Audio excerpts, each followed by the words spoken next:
Bien, bonjour à toutes et à tous. Je suis Brice Laguerrodi, chef de projet web à France Innovation. Je suis ravi d'être en ligne avec vous pour ce webinaire animé aujourd'hui par Finantis Value, qui est donc un membre de France Innovation et qui sera incarné aujourd'hui par Sylvie Gamet, qui est CEO de Finantis Value. Le thème du Bonjour. webinaire du jour. Bonjour, pardon. Bonjour Sylvie. Le thème donc du webinaire de ce jour, porte sur la valorisation des logiciels et donc comment tirer le meilleur parti de votre développement. Alors avant de laisser la parole à Sylvie, deux très courts éléments à vous préciser. Un premier point technique. Les micros de tous les participants et les webcams sont coupés durant le webinaire, mais vous avez évidemment la possibilité d'adresser des questions via une fenêtre, une boîte de dialogue, on va dire, qui doit être sur la droite a priori de votre écran, qui s'appelle questions. Et toutes ces questions seront collectées et on y répondra à la fin de la présentation. Le deuxième point, c'est une très rapide présentation de France Innovation, en attendant là que les derniers participants se connectent au webinaire. Alors, France Innovation, c'est un réseau d'entreprises sous la forme d'une association professionnelle, loi 1901, à but non lucratif, dont le positionnement est national, multifilière et multitechnologique. J'essaie de faire très très rapidement, hein, je balaye. Alors, France Innovation, de façon globale, fédère des entreprises innovantes. Alors, c'est aussi bien des entreprises qui réalisent des prestations de recherche et développement pour le compte de tiers. Dans ce cas-là, ça peut être des startups, des PME, des ETI, et également des entreprises qui innovent par du produit, par du procédé ou par des services innovants. Et dans ce cas-là, on est plutôt sur des offres de prestations orientées B2B et industrie. Et on va enfin trouver au sein de France Innovation des entreprises du conseil et de l'accompagnement sur des problématiques qui peuvent être du financement, de la stratégie, du management de l'innovation, voire de la propriété intellectuelle. Alors, concernant les services offerts par l'association à ses membres, il y a toute une dimension d'abord d'action collective, de représentation, de porte-voix, et notamment cette capacité à s'autosaisir de certains sujets comme le crédit impôt recherche. Un deuxième axe de travail et de service consiste à soutenir évidemment le business développement des membres. Et il y a également aussi au sein du réseau cette volonté de diffuser de l'information qualifiée sur l'écosystème de la R&D et de l'innovation. Et il y a enfin tout un travail de valorisation des savoir-faire des membres, notamment via le site internet et l'édition d'un magazine trimestriel qui s'appelle 360 degrés R&D. Alors la liste n'est évidemment pas exhaustive.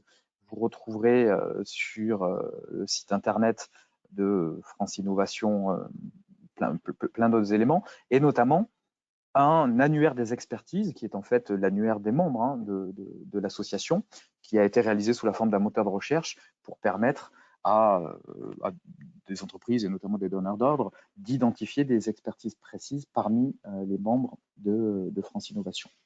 Alors, si jamais vous recherchez une expertise qui est très très précise et qui n'apparaît peut-être pas dans les catégories de l'annuaire, n'hésitez pas à prendre contact avec nous, puisque nous effectuons des mises en relation entre entreprises, en tout cas entre une entreprise qui peut avoir à un moment donné une posture de donneur d'ordre, qui est en recherche de compétences, et les membres qui disposent de la compétence ou de l'expertise qui correspond aux besoins.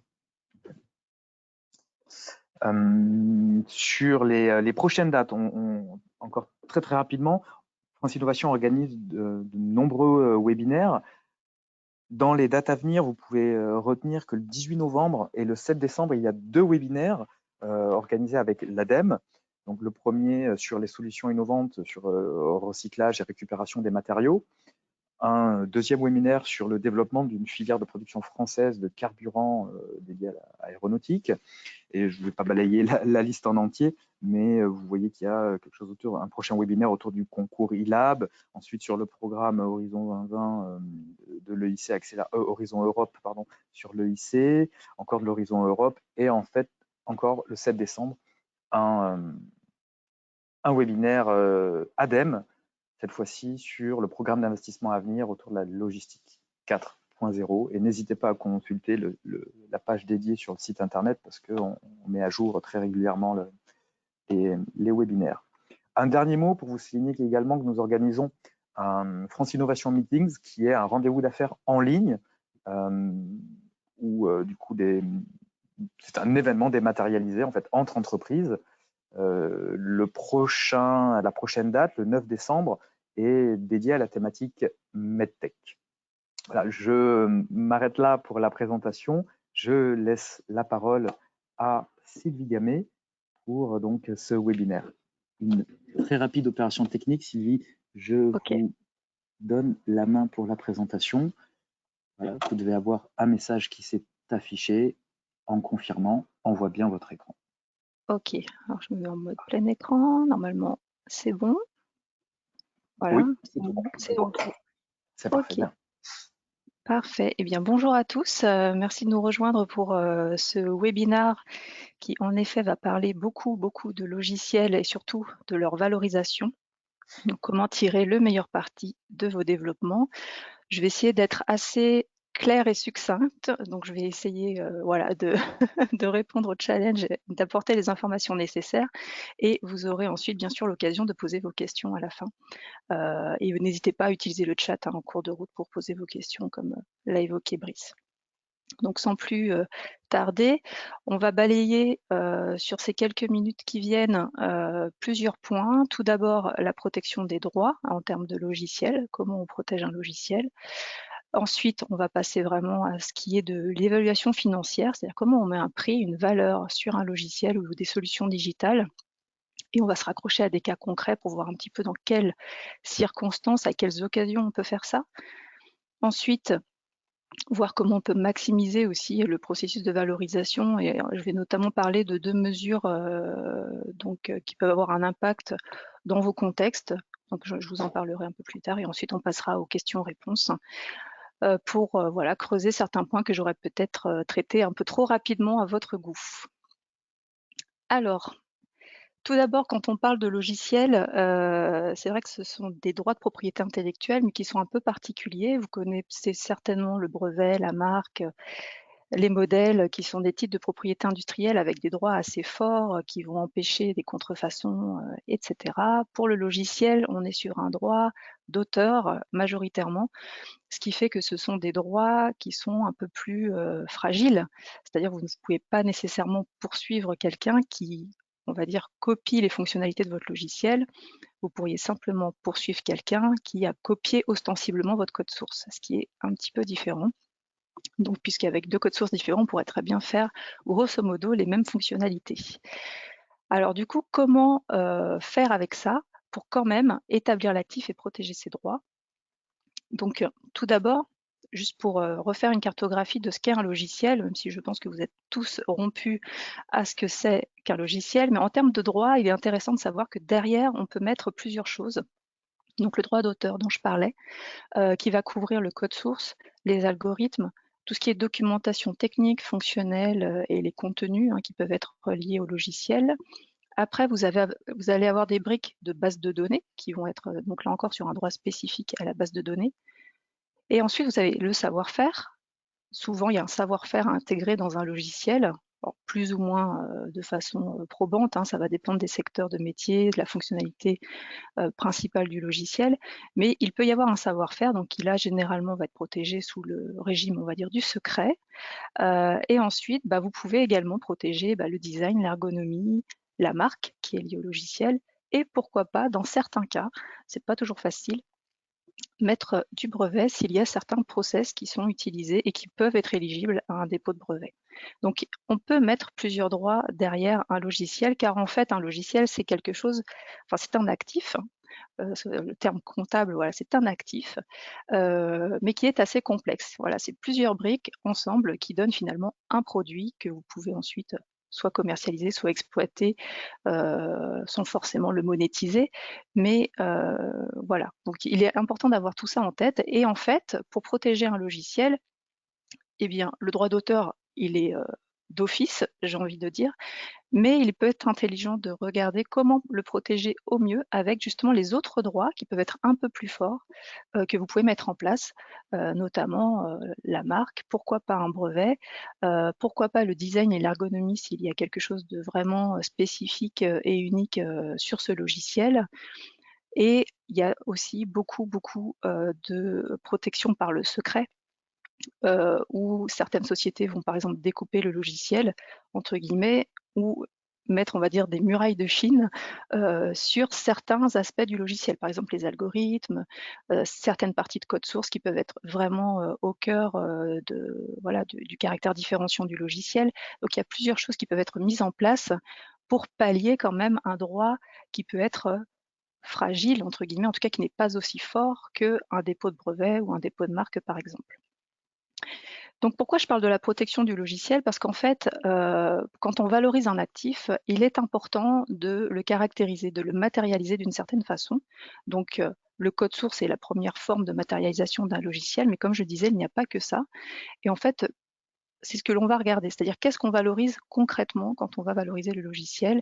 Donc on va établir cet actif, les droits associés, et quand on établit ces droits, en fait, ça va clarifier un point important, c'est à qui appartiennent ces droits.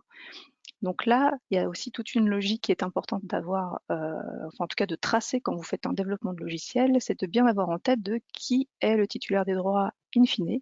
Est-ce que c'est la société? Est-ce que ce sont les développeurs? Et là, voilà, il y a plusieurs contextes de vigilance à maîtriser de ce point de vue-là. Donc passer à une protection, permet en tout cas de clarifier un peu plus ces choses-là. Et en matière de droit d'auteur, notamment, puisque c'est le droit principal qui va couvrir le code source, généralement, on a recours à un dépôt du code source auprès, par exemple, de l'Agence pour la protection des programmes, l'APP. Vous avez des équivalents chez nos amis les huissiers, etc., hein, qui peuvent faire un eurodatage ou même l'enveloppe ISOLO à l'INPI. Je parle beaucoup de l'Agence pour la protection des programmes parce qu'en fait, ils sont dédiés et rompus à l'exercice de la protection du logiciel avec des systèmes en général qui sont bien adaptés pour gérer par exemple les versions, la succession des versions, les documents techniques attachés, etc. Et donc, c'est particulièrement intéressant de jeter un œil de ce côté-là. Et ça permet en fait de dater simplement un code source.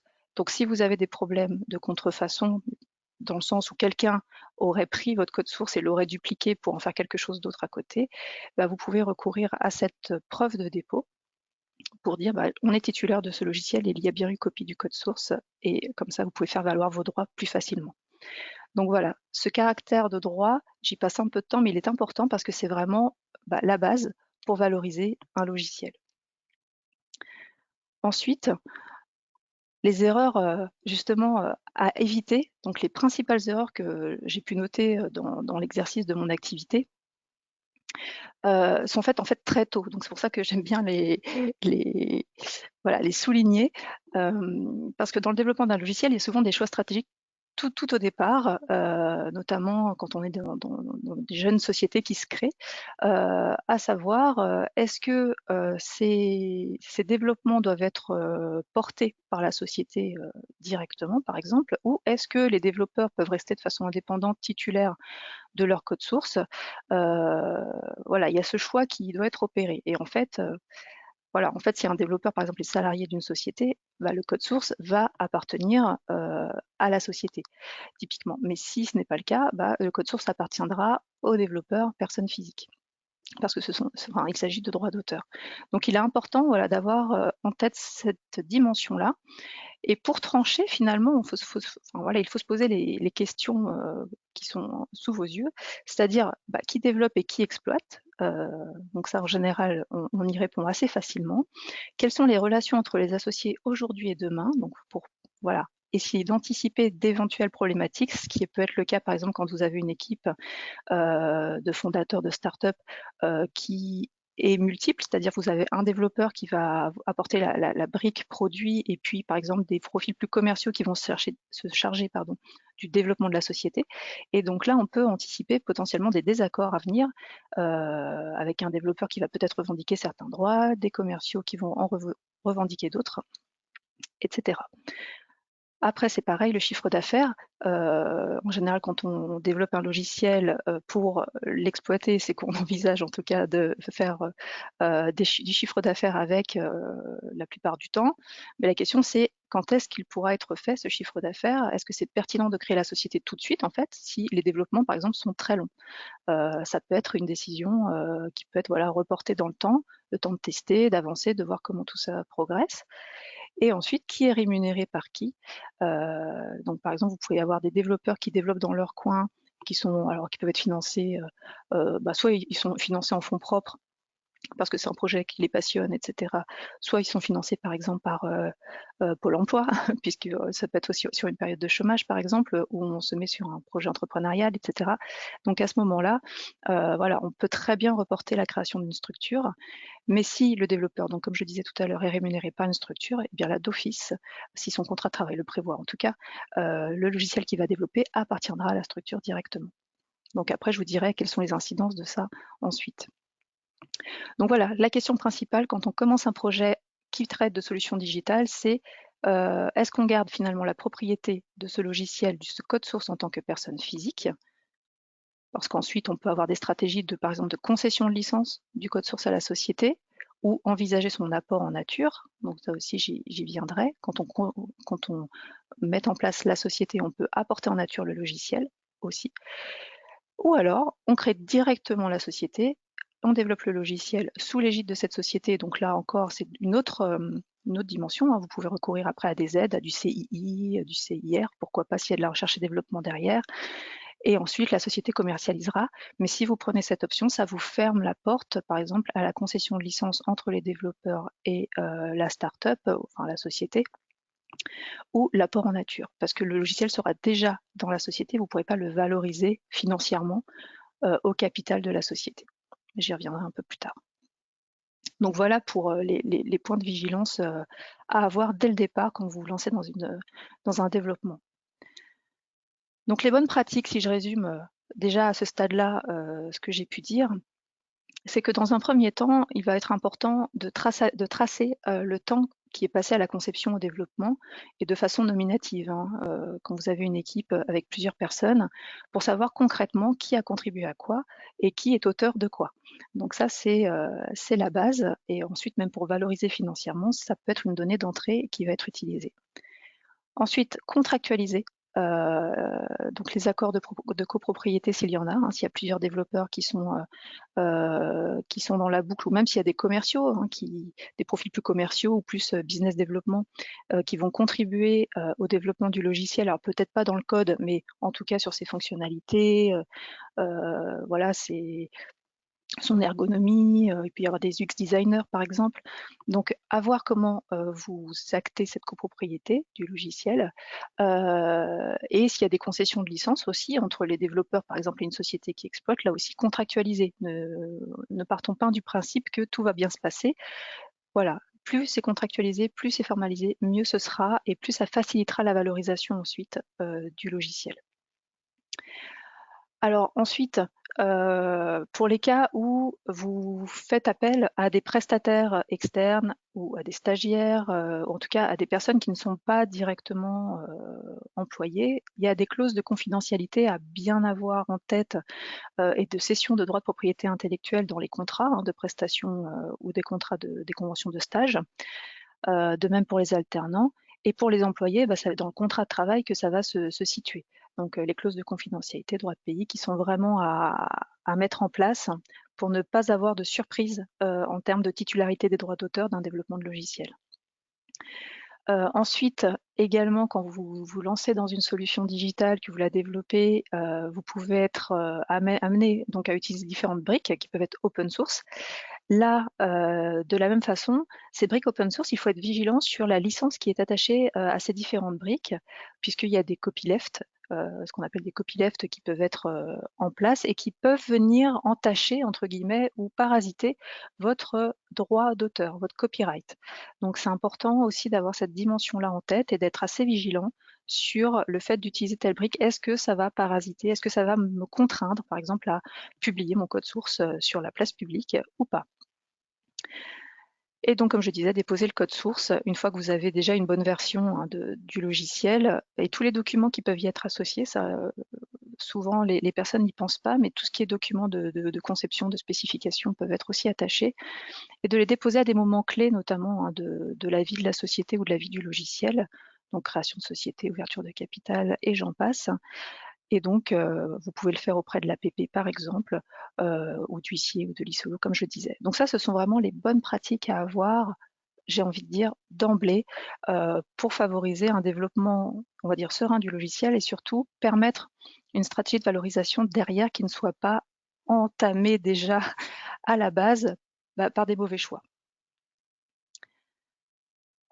Ensuite, pour continuer sur les bonnes pratiques, juste un petit mot sur ce fameux dépôt probatoire, donc là je parle de l'APP, par les titulaires des droits. À quoi ça sert finalement de déposer son code source? Je le disais, hein, c'est d'abord protégé, donc ça va éviter par exemple des litiges coûteux parce qu'on va prouver une antériorité, donc ça calme déjà quelques débats sur ce sujet. Se protéger aussi contre des réclamations de tiers, hein, parce que vous prouvez en fait que ce logiciel est votre propriété, donc vous avez une présomption de titularité qui voilà, peut dissuader certains malfaisants de venir vous chercher des poux dans la tête à ce sujet-là. Et ensuite, comme je disais également, valoriser. C'est-à-dire, ça va permettre aussi de rassurer les investisseurs, les banques, les partenaires, parce que vous allez cartographier en faisant ça votre patrimoine numérique, vous allez le matérialiser d'une certaine façon, et ça va consolider aussi la réputation de votre entreprise, parce que c'est un peu un gage de sérieux, de fiabilité de penser à faire ça. Donc ça, c'est important. Et petite précision sur la distinction avec les logiciels libres ou propriétaires, ça marche dans les deux cas. Un logiciel libre peut très bien être protégé de la même façon par un dépôt probatoire. Donc là-dessus, voilà, il n'y a pas de, on va dire, de cas particulier à envisager.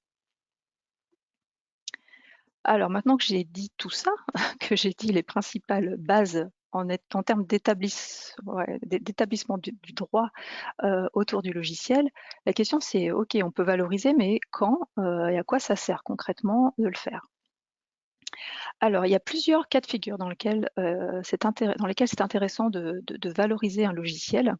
Donc j'ai déjà parlé un peu hein, d'opérations capitalistiques, c'est-à-dire quand on va créer une société, par exemple, ou une joint venture ou une filiale qui va porter particulièrement ce logiciel-là, vous pouvez faire un apport en nature de ce logiciel, donc ce qui va venir capitaliser la société, donc contribuer à ses fonds propres, hein, ce qui peut être intéressant, puisque plutôt que de créer on va dire une entreprise avec un capital de 1000, 10 000, 20 000 euros, vous allez pouvoir la capitaliser avec cet apport en nature à des niveaux beaucoup plus élevés, ce qui peut être un effet de levier intéressant quand vous devez afficher un capital social important dans certains secteurs ou dans certains modèles d'affaires où le capital social peut avoir, on va dire, un gage de crédit supérieur.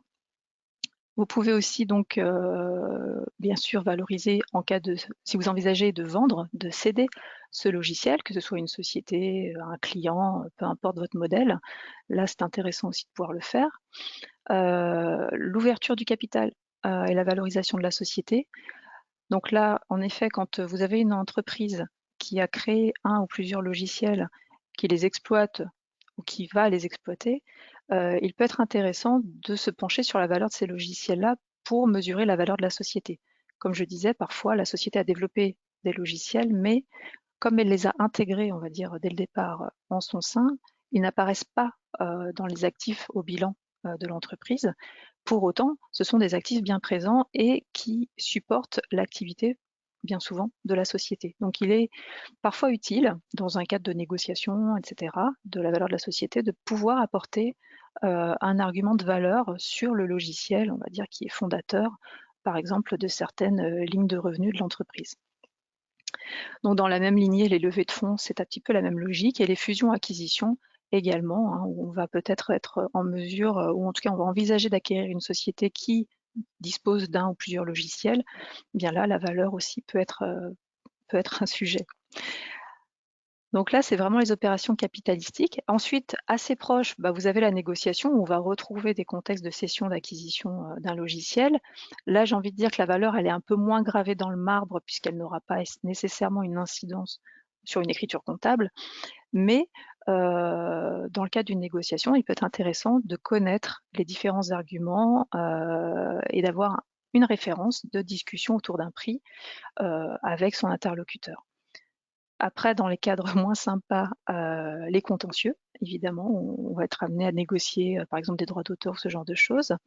Et donc, j'en viens aux cessions de droits d'auteur. Donc là, c'est plus sur les modèles de prestataires de services qui généralement développent pour le compte d'un client.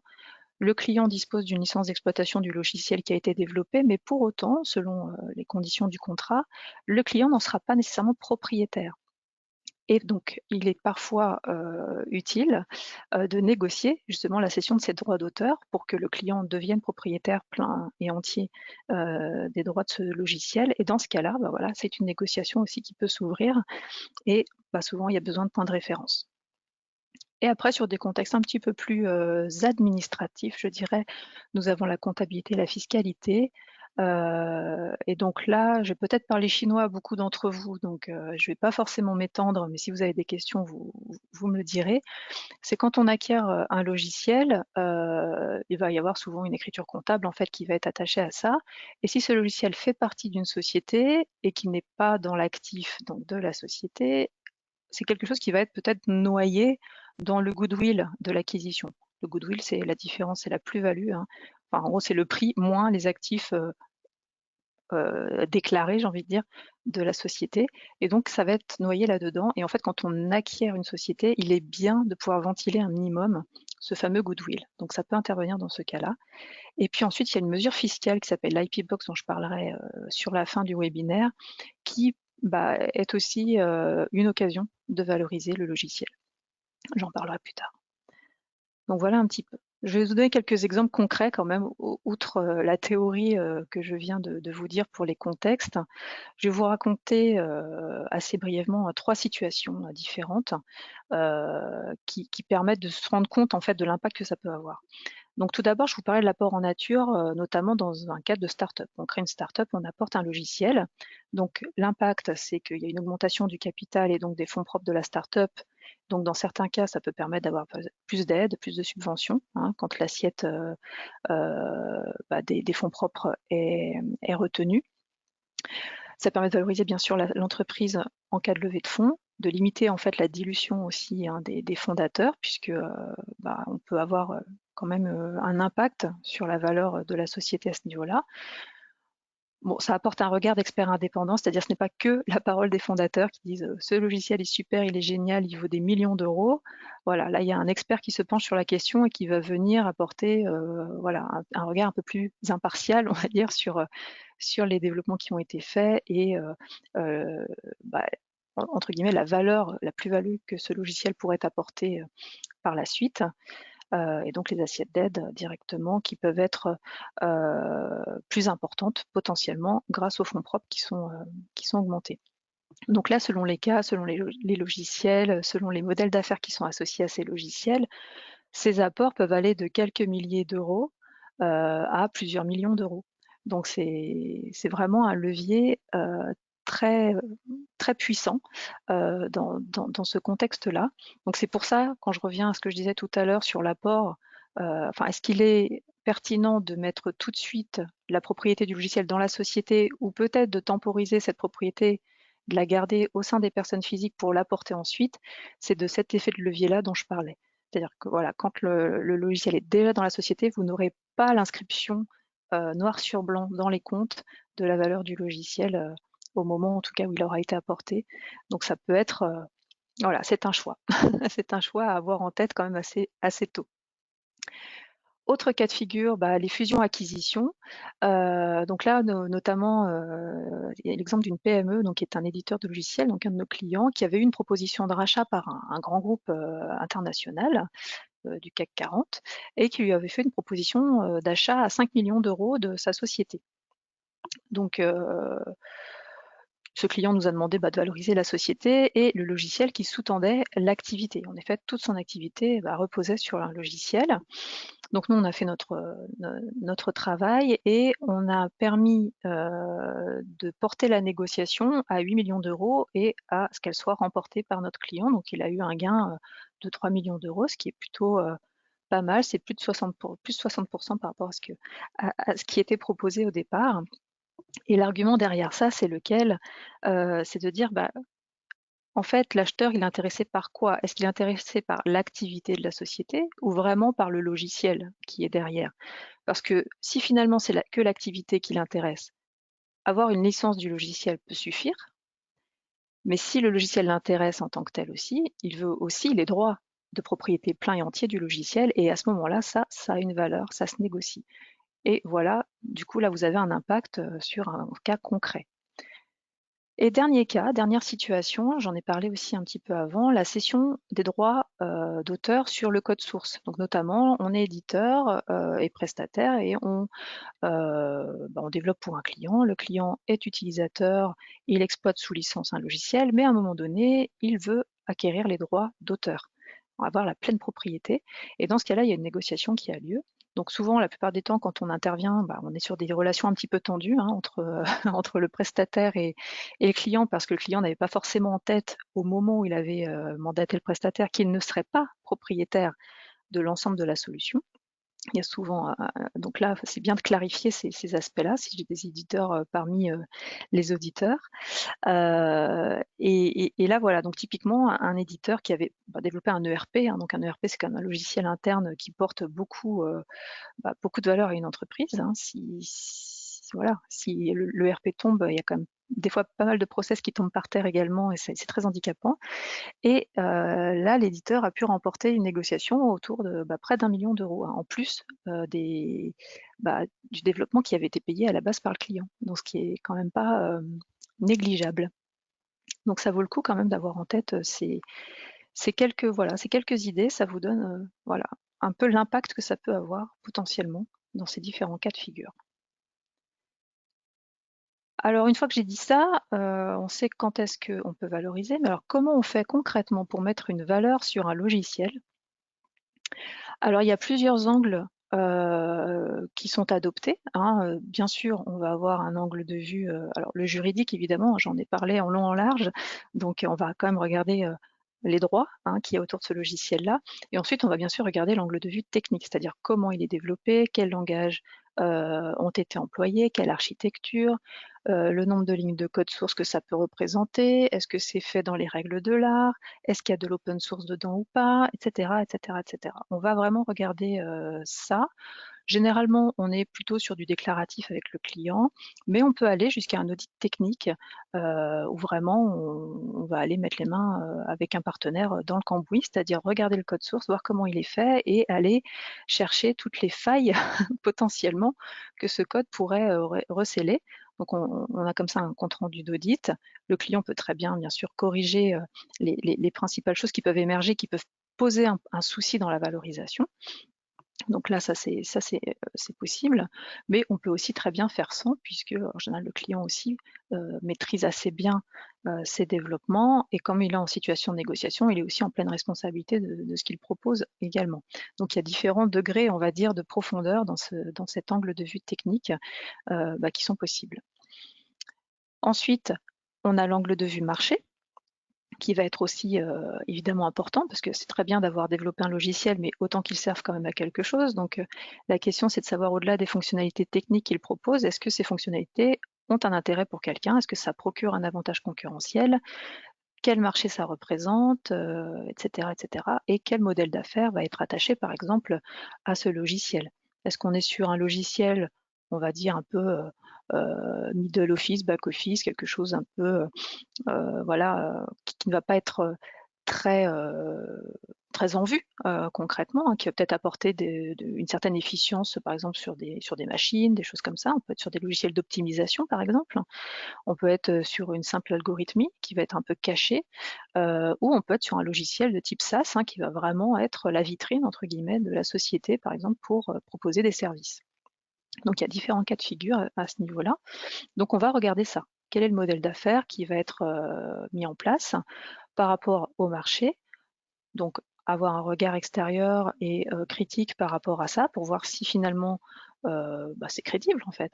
Est-ce qu'il y a des preuves de succès commercial ou des indices qui montrent que le logiciel se positionne bien? et quels sont les risques aussi, les incertitudes qui peuvent encore demeurer à ce stade, enfin, au stade du développement où on est quand nous, on est chargé de l'évaluation. Donc on va regarder tous ces aspects. Et ensuite, une fois qu'on a fait ça, donc on a on va dire une image de ce logiciel, de comment il est exploité, à qui il s'adresse, etc. On va développer donc différentes méthodes pour mettre le prix dessus, la valeur. Sur ces méthodes, on va dire il y a deux grands groupes de méthodes qu'on emploie généralement. Il y a une méthode qui va être basée essentiellement sur les coûts de développement et une autre méthode basée sur le potentiel futur de gain, hein, les revenus futurs du logiciel. Sur les revenus, principalement basés sur les coûts, les revenus, pardon, l'approche basée sur les coûts. Donc il y a l'approche, on va dire, par les coûts standards, hein, celle que vous pourriez même faire vous-même, c'est-à-dire vous faites l'inventaire un peu des coûts historiques, hein, les temps passés, les investissements, les dépenses, etc. Donc là, ça vous donne déjà une idée d'une valeur de référence, voilà, sous cette approche-là. Mais on va considérer également, par exemple, l'obsolescence technique, parce que si vous me dites que vous avez dépensé 10 millions d'euros il y a 10 ans pour un logiciel, ça ne veut pas dire qu'aujourd'hui, il vaut 10 millions d'euros, par exemple, hein. Donc voilà, c'est quand même à prendre avec des pincettes, ce genre de méthode. Donc il y a quand même voilà, un regard critique à porter sur ces dimensions-là. Ensuite, nous, ce que l'on fait, c'est qu'on a une méthode aussi complémentaire, parce que souvent, on a quand même des missions où on est sur de la déclaration client. Et parfois, la traçabilité du temps passé, elle n'est pas forcément faite au cordeau, et les investissements ou les dépenses associées ne sont pas nécessairement non plus hyper bien définies, ou alors elles remontent il y a très très longtemps et voilà, ne sont pas forcément probantes, on va dire, au stade où on fait l'évaluation. Donc nous, on a une méthode complémentaire qui va vraiment se baser, pour le coup, que sur les éléments techniques, l'environnement du logiciel, la façon dont il a été développé concrètement, et sur la base finalement de sa volumétrie, tous ces caractères techniques, on a une méthode qui nous permet de dire, OK, donc ça représente un effort de développement de temps, de mois ou d'années hommes, et on va voilà mettre ça en confrontation avec l'approche par les coûts historiques pour voir si finalement les investissements qui ont été faits sont cohérents, enfin en tout cas ce que le client nous déclare est cohérent par rapport à ce que nous on détermine avec cette autre méthode. Et s'il y a un écart, l'idée c'est de lever cet écart, c'est de savoir pourquoi il y a cet écart. Est-ce que c'est lié à de l'obsolescence? Est-ce que c'est lié à un surinvestissement, hein, avec beaucoup de errance dans le développement, ou à une mauvaise optimisation des développements? Enfin voilà, il peut y avoir plein de raisons. Donc ça, c'est la première approche qui donne, on va dire, un point de référence. Et ensuite, au-delà de ça, c'est pas parce que vous avez dépensé 5 millions d'euros dans un logiciel que pour autant il en vaut 5 millions, comme je le disais. On va quand même confronter ça aussi aux revenus futurs qui peuvent être dégagés de ce logiciel, ou en tout cas de son intérêt, hein. Ça va dépendre de son modèle économique, bien entendu. Et on va regarder donc les business plans, enfin le business plan, et puis des scénarios d'exploitation qui peuvent potentiellement être différents aussi. On va faire plusieurs scénarios et identifier quel est le rôle du logiciel finalement dans ces business plans, pour voir concrètement voilà, quelle valeur peut être attribuée au logiciel en tant que tel. Ça, c'est important parce que bien sûr, ce n'est pas la valeur de l'activité, mais c'est la valeur du logiciel qu'on évalue. Donc là, on a cette autre méthode qui va venir contrebalancer finalement l'approche par les coûts. Qu'on pourrait aussi très bien avoir un logiciel que vous avez développé pour 3 francs 6 sous et qui finalement va apporter beaucoup de revenus potentiellement plus tard, voire en rapporte déjà. Donc du coup, il faut bien prendre ces deux dimensions et ensuite trancher, arbitrer en fonction du contexte, de la situation, etc. Donc ça, c'est vraiment important, et à chaque fois, pour ces méthodes-là, on a besoin d'avoir un regard transversal sur les aspects juridiques, techniques, marketing, stratégie et financier, pour vraiment avoir une approche complète, hein, du logiciel, ne pas regarder tout ça par un petit bout de lorgnette seulement. Donc l'intérêt de ces méthodes-là, c'est qu'en effet, ça rationalise finalement. La valorisation, c'est pas juste faire une addition, etc. C'est un peu plus complexe que ça, et il y a des risques aussi à évaluer qui sont importants. Et donc ce regard de tiers indépendant sur toutes ces dimensions-là apporte du crédit finalement à cette approche. Ce qui permet de voilà, mettre plus facilement, d'écrire une valeur plus facilement dans un bilan comptable que si c'est simplement, on va dire, votre comptable qui fait une addition sur un coin de table. Je caricature un peu, mais c'est un peu parfois on peut avoir ce genre de situation. Alors, ce qui est important aussi dans ce métier d'évaluation, et dans cette approche, c'est qu'au-delà de ces méthodes-là, comme je disais, il y a aussi plusieurs risques à apprécier par rapport, à tout ça. Donc, des risques juridiques potentiellement, des risques techniques liés à l'obsolescence, à la scalabilité du logiciel. Est-ce qu'il y a des dépendances par rapport à des développeurs ou d'autres logiciels, certaines licences, et cetera, donc l'open source notamment. Est-ce qu'il y a des risques liés au marché? Est-ce qu'il y a des risques liés à l'exploitation? Est-ce qu'il y a des risques financiers? Voilà, il peut y avoir plusieurs risques qui vont venir peser sur l'exploitation du logiciel et potentiellement sa valeur. Donc ça, on va les considérer et on les considère sous différentes façons en fait, hein, selon les méthodes. Donc soit, donc là je vous parle un peu chinois, mais je vous l'ai dit brièvement, mais on va vous parler de taux d'actualisation, de taux d'obsolescence. On va avoir des coefficients multiplicateurs pour prendre en considération certains types de risques. Et surtout, un élément important, surtout, c'est d'apprécier la contribution concrètement du logiciel à la performance du modèle économique qu'on nous propose. Parce que si le logiciel n'est qu'une petite brique parmi tant d'autres et qu'elle n'est pas fondamentale, forcément le logiciel aura moins de valeur que s'il est fondamental dans la ligne de revenus qui est attachée en fait à l'exploitation de ce logiciel. Donc on ne sera pas sur les mêmes dimensions. Par exemple, si on est sur un logiciel, je sais pas, qui optimise le freinage d'une voiture, que si on est sur un modèle économique qui repose essentiellement donc, comme un mode SaaS, hein, par exemple, un software as a service, où là, bah, le logiciel, c'est celui qu'on voit, c'est celui qui est fonctionnel, c'est celui qui permet d'engranger les revenus, et s'il n'existe pas, tout simplement, il n'y a plus rien. Donc voilà. Donc c'est important d'avoir tout ça en tête. Donc voilà pour les risques et sur comment on évalue concrètement un logiciel. Et donc vous voyez, il y a plusieurs éléments à considérer. C'est pour ça que cette approche transversale est importante à avoir quand même en tête.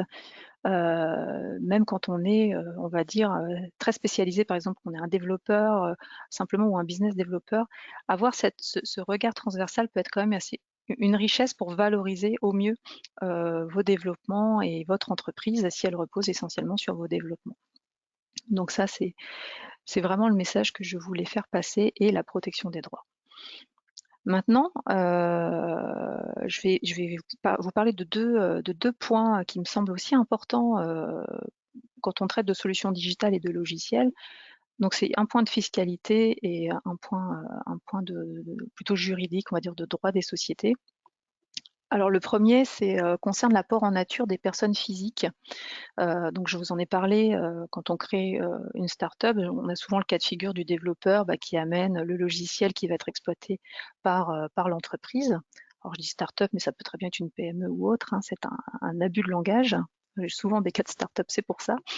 Donc, mais quand on a un apport par une personne physique, ce qu'il est bon de savoir, grâce à la loi de finances 2019, c'est qu'il n'y a pas d'imposition immédiate sur la plus-value du produit de cession.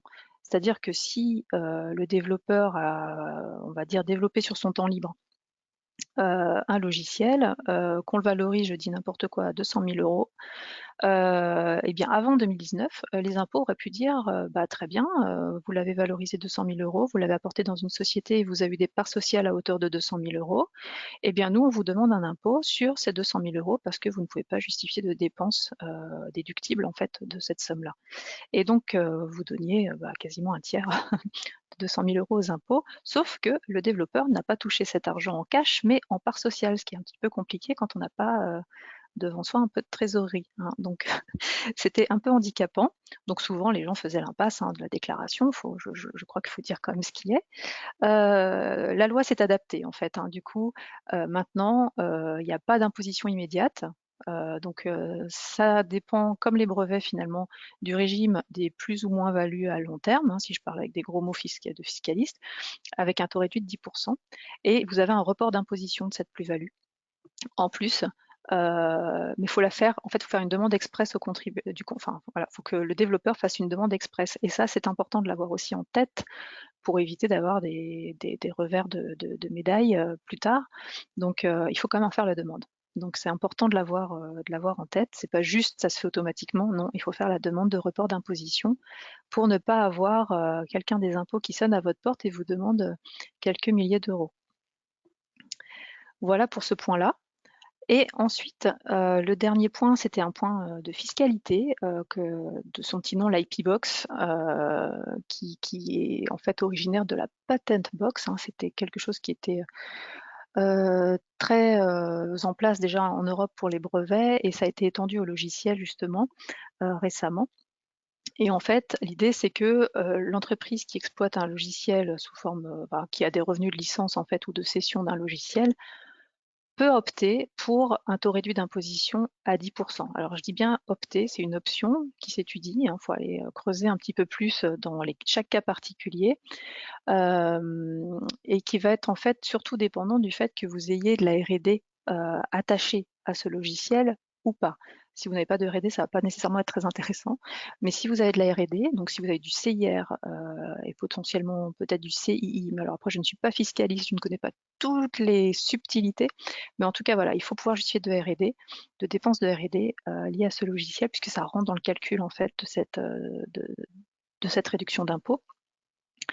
Et là, autre point de vigilance qui fait le pont entre la fiscalité et le juridique et les contrats notamment que vous êtes amenés à négocier, des contrats de licence, hein, avec vos clients, avec les utilisateurs, etc., c'est que ces revenus-là qui peuvent être éligibles au taux réduit d'imposition n'incluent pas les services de maintenance, les formations, la marque, par exemple la licence de marque d'un logiciel. En fait, on parle vraiment des revenus de licence du logiciel pur, quoi, du code source finalement du logiciel, le logiciel en soi, et non pas de tous les services qui pourraient graviter autour d'une licence, par exemple. Et souvent, les licences, elles sont formalisées et formulées de sorte que vous avez un prix qui est un package en fait, hein. Vous avez voilà, une somme à payer chaque année, par exemple. C'est souvent le cas dans les logiciels qui sont en mode SaaS, dont je parlais, ou même des logiciels embarqués, etc. À partir du moment où vous avez de la formation, de la maintenance, une hotline, etc., normalement, ça devrait être exclu. Donc, quand vous rédigez des contrats de licence maintenant, s'il y a des avocats parmi vous aussi, ce qui est bien, c'est de pouvoir ventiler ces revenus-là pour faciliter en fait ce travail ensuite de dire c'est bien cette ligne de revenus qui va être éligible au taux réduit, et non pas devoir faire un travail d'analyse ensuite pour déterminer cette assiette éligible. Donc nous, on est mandaté en ce moment justement pour déterminer ces assiettes éligibles, parce que les contrats sont pas formulés de façon explicite, et pour éviter d'avoir des contrôles par le fisc là-dessus. C'est bien de pouvoir justifier d'un raisonnement pour dire voilà, le revenu qui est éligible à ce taux réduit, c'est celui-ci parce qu'on aura exclu la maintenance, etc. Donc ça, c'est important de l'avoir en tête. Et donc pour cette mesure-là d'IP Box, en fait, il y a plusieurs bonnes pratiques à avoir. Donc là, c'est pareil, il faut voir si votre organisation est à même de pouvoir cocher ces cases-là. Bon, déjà, il faut identifier les logiciels originaux, hein, bien sûr, qui peuvent être éligibles, et s'il y a des licences qui sont attachées ou de la cession de droit quelque part qui a été faite, de déterminer, enfin d'être en mesure de déterminer les revenus de licence et les dépenses R&D qui sont reliées à ce logiciel, et donc quelle est la part attribuable des revenus de licence au logiciel dont je parlais. Donc là, si vous n'avez pas une comptabilité analytique, par exemple, et que vous avez une activité très multiple et que c'est difficile de tracer ces revenus-là, ça va être plus compliqué. Donc c'est bien de pouvoir l'anticiper. Ensuite, être capable de déterminer la proportion de revenus net éligibles. Donc là, c'est le fameux ratio Nexus où il y a tout ce qui est dépenses R&D qui va être pris en compte. Donc vous voyez, il faut qu'il y ait les dépenses R&D éligibles. En fait, il y a un ratio qui est fait, et c'est les dépenses R&D éligibles sur les dépenses R&D globales. Donc dès que vous avez ce ratio qui est faible, ça devient moins intéressant. Et puis, établir une documentation que vous pouvez présenter à l'administration fiscale, sinon vous avez des pénalités, puisque vous savez que l'administration fiscale adore les documents. Donc il faut pouvoir la rassasier à ce niveau-là. Donc voilà. Donc il y a plusieurs petites choses à avoir en tête, et donc que votre structure soit préparée à ça, hein, pour pouvoir le mettre en place. Mais une fois que c'est en place, après, normalement, tout roule. Donc voilà. Donc je rappelle simplement en fin de slide là, la bonne pratique, hein, de détailler les revenus dans les contrats de licence pour vous faciliter un petit peu la tâche. Ça évite d'avoir plusieurs couches analytiques à faire à chaque fois ensuite. Donc voilà, je crois que je suis arrivée au bout des principales choses que je voulais vous dire sur ce webinaire. Donc, j'espère que je n'ai pas été trop longue et que je ne vous ai pas perdu en route. Et je vous invite du coup à me poser vos questions si vous en avez. Merci beaucoup, Sylvie. Oui, il y a eu déjà quelques questions. Alors, la première question, c'est comment sont considérées les ventes via SaaS au sens de la concession de droits? Est-ce comme une licence? Alors, c'est une bonne question. J'ai envie de dire, ça dépend de vos conditions générales de vente. La plupart des clients que l'on a, nous, qui sont dans ce mode-là, ils parlent bien de licence. Donc, à ce moment-là, ça pose pas de problème. Mais si, dans la façon dont le modèle est vendu, ce n'est pas très clair, eh bien, c'est bien de le clarifier. Voilà, c'est une réponse un peu de normand, mais normalement, oui, ça devrait être de la licence. Si c'est vraiment le service logiciel, entre guillemets, qui est proposé. Mais je sais qu'il peut y avoir des cas particuliers où c'est pas le cas. D'accord. Quid des API? Peut-on, faut-il les valoriser? Alors, c'est une bonne question aussi. Donc, les API peuvent, alors c'est du code source, hein, donc ça peut être valorisé, mais là encore, j'ai envie de dire, ça va dépendre du contexte, des logiciels entre guillemets, hein, qui sont connectés par cette API ou ces API. En fait, la plupart du temps, nous, quand on a des API dans les évaluations, elles sont attachées en fait à un logiciel, hein, ce qui va rendre en fait le logiciel compatible à d'autres environnements, d'autres types de logiciels, enfin un environnement, un système d'information. Et c'est ce qui va venir en fait donner de la valeur à ce logiciel. L'API en soi, si elle est détachée en fait du logiciel principal, du service principal qu'elle permet, aura certainement moins de valeur. D'accord. Autre question, bonjour. Mmh. Comment protège-t-on l'ergonomie d'un logiciel? Alors, c'est une très bonne question. Alors quand elle peut être protégée, en fait, ça va plutôt être sous, comment dire? Les dessins et modèles, auprès de l'INPI. Vous pouvez très Oui. bien, déposer sous cette forme-là. Et dans certains cas, même parfois sous forme de marque. Vous pourriez très bien avoir par exemple, je sais pas, un style, de bouton d'action, un call to action hyper particulier, qui vous distingue particulièrement du coup. Et bien on pourrait très bien imaginer un dépôt de marque, pour ce type de choses-là, sous forme de logo en fait, hein, dans l'idée. Et sinon le dessin et modèle. C'est les 2, les 2 droits les plus forts que vous ayez et sinon le droit d'auteur aussi, hein, pourrait très bien, s'appliquer. Entendu. Quand le départ n'a pas été idéal, avec un petit clin d'œil, quelle est la meilleure méthode pour régulariser la cession des droits pays sur les contrats de travail, stagiaires alternants?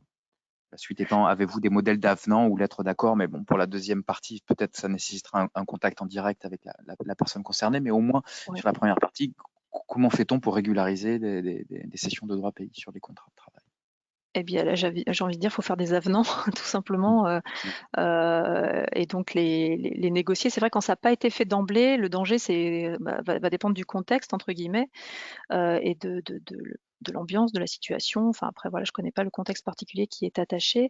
Mais c'est vrai que généralement ça met la puce à l'oreille quoi. Quand on y vient tardivement, on dit: «Tiens, on me fait signer ça, c'est bizarre, c'est pourquoi? Peut-être qu'en fait mes droits, peut-être que j'ai des droits».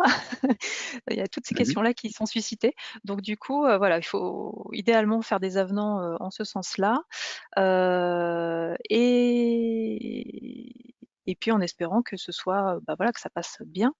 Et sinon après vous allez rentrer dans, peut-être potentiellement un peu plus de litiges, ou de friction Mmh. avec, les concernés quoi. Mmh. Mmh. D'accord. Quelle fourchette de coûts pour faire une valorisation et quel impact fiscal pour l'entreprise? Alors, les fourchettes de coûts, ça va, beaucoup dépendre, du Ça type varie, d'actif qu'on évalue et cetera, du contexte. Nous en moyenne, on est sur des valos, alors je parle pas d'audit technique approfondi du code source et cetera, hein, on va dire des valos assez classiques. On est sur des fourchettes entre, 7 et 10 € en moyenne. Après ça peut être un peu plus bas, un peu plus haut, Mmh. ça va dépendre vraiment de la complexité et de l'enjeu de la mission qui peut y avoir derrière.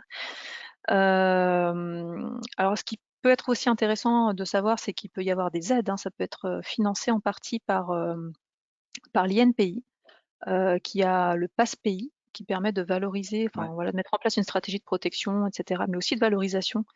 Et donc ça pourrait très bien être finançable sous sous ce dispositif. Et il y a BPI France également, là, qui a sorti le diagnostic stratégie propriété intellectuelle, d'accord. qui permet aussi de cofinancer avec l'entreprise, voilà, tout un diagnostic de sa propriété et de sa valorisation, enfin, de la propriété intellectuelle, pardon, et de sa valorisation.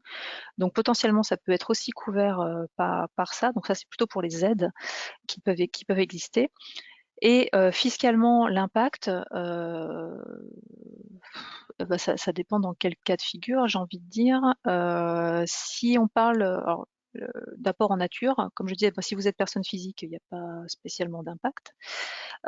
Si on est sur des fusions-acquisitions ou ce genre de choses, parfois il y a un impact potentiellement. Alors, je sais que pour les brevets, ça peut avoir un impact positif dans le sens où quand vous enregistrez l'acquisition d'une société, normalement vous avez une imposition des droits d'enregistrement en fonction de la valeur du deal.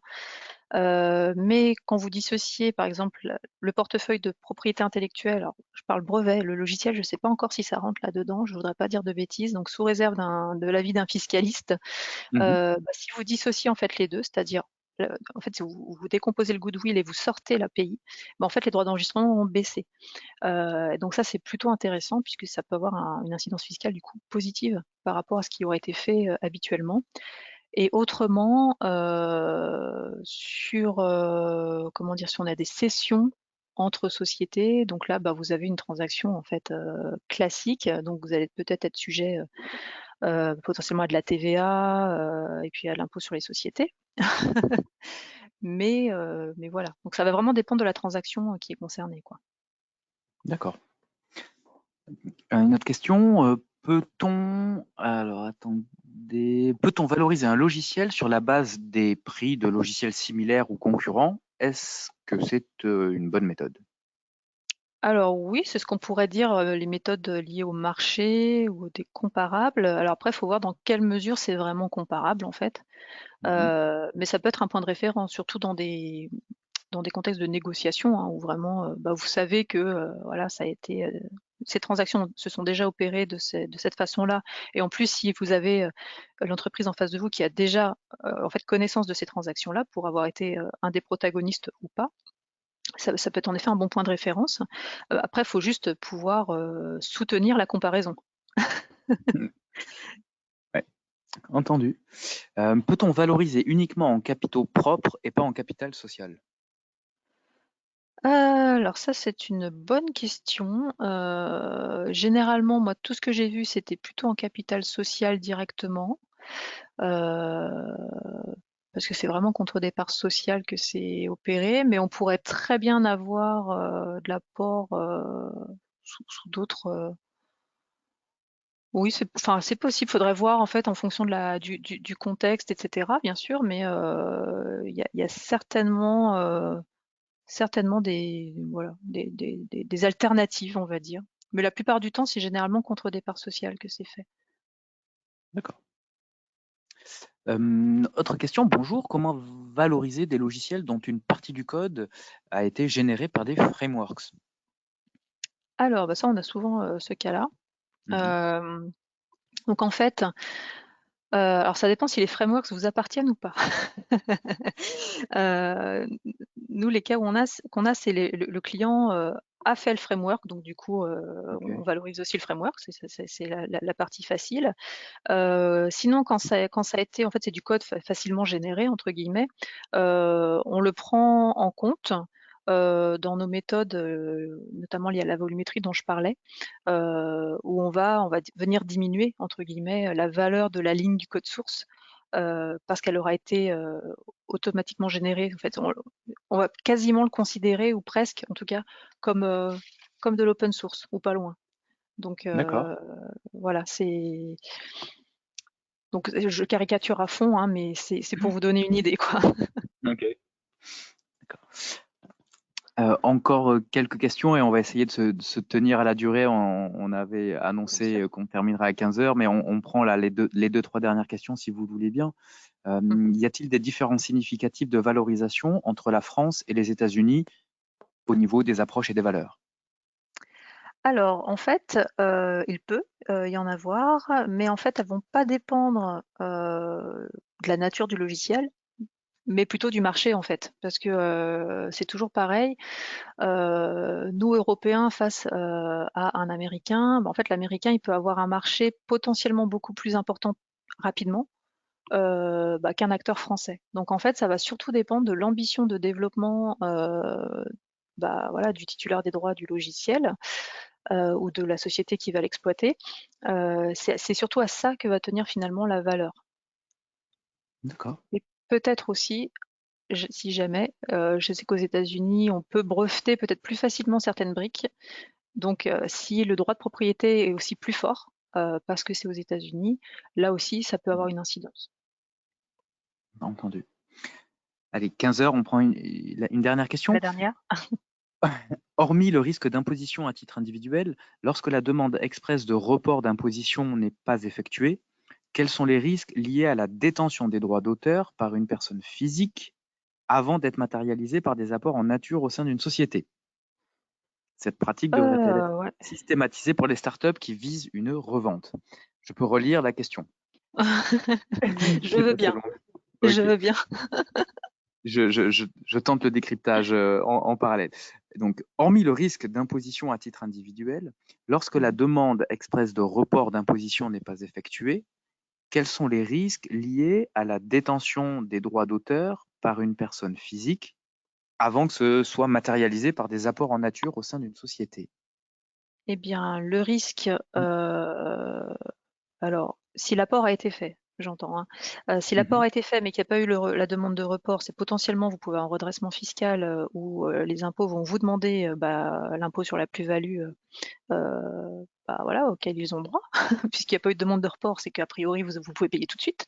Donc, ça peut être le cas, mais bon après vous pouvez toujours, avec un avocat fiscaliste, demander, enfin voilà, faire preuve de bonne foi, vous ne saviez pas, et cetera, puis demander, grâce à l'administration fiscale. Mhm. Donc, donc voilà, Entendu. mais s'il n'y a pas eu d'apport, il n'y a pas de problème. Ça marche. Ben, je pense que ça répond à la question. Et j'ai vu que vous aviez donc indiqué votre adresse email là sur la slide que l'on a sous les yeux. On peut Tout à fait. inviter les participants à vous contacter en direct s'il reste, il reste des questions Avec sans plaisir. réponse ou pour voilà, engager un contact. Je vous remercie Bah, merci beaucoup, à vous. Sylvie, à tous les participants pour leurs questions. Et, on a dépassé 2 minutes, mais on va terminer le webinaire. Et je vous souhaite une très bonne journée. Merci, bonne journée à vous tous. Au revoir. Au revoir. Au revoir.